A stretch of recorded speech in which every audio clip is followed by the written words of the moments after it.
Sales and marketing നല്ലൊരു job റോളാണോ, ഒരു ഫ്രഷർക്ക് career start ചെയ്യാൻ പറ്റിയ ഒരു ജോബ് റോളാണോ എന്ന് ചോദിച്ചിട്ട് പലരും മെസ്സേജ് അയക്കുന്നുണ്ട്. സംഭവം എന്ന് പറഞ്ഞാൽ സെയിൽസ് ആൻഡ് മാർക്കറ്റിംഗ് നല്ലൊരു ജോബ് റോളാണ്. അതായത് ഒരാൾക്ക് കരിയർ സ്റ്റാർട്ട് ചെയ്യാൻ പറ്റിയൊരു ജോബ് റോൾ തന്നെയാണ് സെയിൽസ് ആൻഡ് മാർക്കറ്റിംഗ്. അതിപ്പോൾ ഓപ്പറേഷൻസിന് തന്നെ ജോബ് കിട്ടണമെന്നില്ല, നമ്മളിപ്പോൾ പ്രൈസിങ്ങിന് തന്നെ ജോബ് കിട്ടണമെന്നില്ല, അതുപോലെ തന്നെ കസ്റ്റമർ സർവീസിന് തന്നെ ജോബ് കിട്ടണമെന്നില്ല. ആദ്യം ഒരു കമ്പനിയിൽ നമുക്ക് വേണ്ടത് സെയിൽസിലേക്ക് ആളാണ് വേണ്ടത്. അതായത് ബിസിനസ് ഉണ്ടെങ്കിലാണ് ബാക്കിയുള്ള പ്രൈസിങ് ആയാലും ഓപ്പറേഷൻസ് ആയാലും കസ്റ്റമർ സർവീസ് ആയാലും ബാക്കിയുള്ള ആക്ടിവിറ്റീസ് നടക്കുള്ളൂ. ആദ്യം നമുക്ക് ഒരു ഫേമിൽ വേണ്ടത് ബിസിനസ്സാണ്. അപ്പോൾ ആ ബിസിനസ് ഉണ്ടാവണമെങ്കിൽ സെയിൽസ് ആൻഡ് മാർക്കറ്റിംഗ് വേണം. സെയിൽസ് ആൻഡ് മാർക്കറ്റിംഗ് ഇല്ലാതെ ബിസിനസ് ഉണ്ടാവില്ല. അപ്പോൾ സെയിൽസ് ആൻഡ് മാർക്കറ്റിംഗ് നമ്മളുടെ ഒരു കരിയർ സ്റ്റാർട്ട് ചെയ്യാൻ നല്ലൊരു ജോബ് റോളാണ്. ഒരു ഫ്രഷർക്കാണെങ്കിലും ആർക്കാണെങ്കിലും നമ്മളുടെ ഒരു കരിയർ ഗ്രോ ചെയ്യാൻ ഏറ്റവും കൂടുതൽ ഹെൽപ്പ് ചെയ്യുന്ന സെയിൽസ് ആൻഡ് മാർക്കറ്റിംഗ് ആണ്.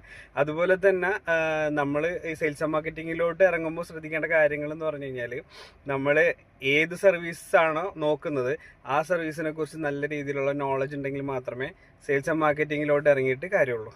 അപ്പോൾ സെയിൽസ് ആൻഡ് മാർക്കറ്റിംഗും നല്ലൊരു ജോബ് റോളാണ്.